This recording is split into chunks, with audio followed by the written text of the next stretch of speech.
I've read in past articles where you've mentioned finding inspiration, in a variety of ways.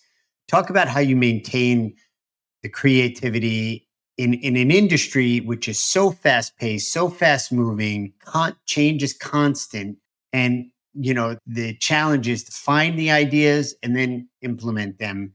How do you do that? How do you maintain that?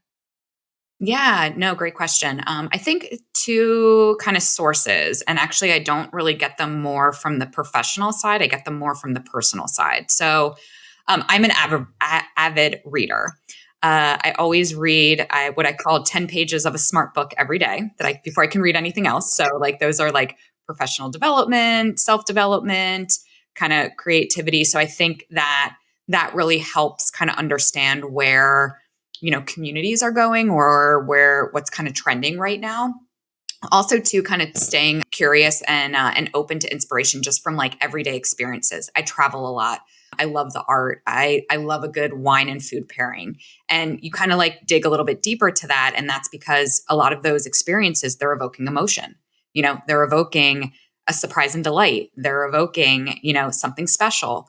So I think really kind of pulling that out. One of the things that I always say is going to an event is can cause anxiety, you're in a different environment. So why are we trying to change people's everyday environment with what they're used to? We're used to being on LinkedIn and them telling us who we should meet.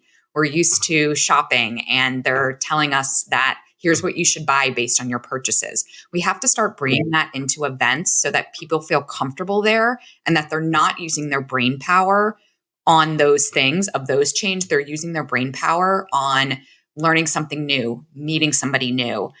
So I think that that's really something that I'm very passionate about is bringing in a lot of what you see in everyday life and the trends that you're happening and making sure that that is being weaved throughout in events as well. Yeah. Again, I think we're creating a through line here, Courtney, a somewhat complex idea.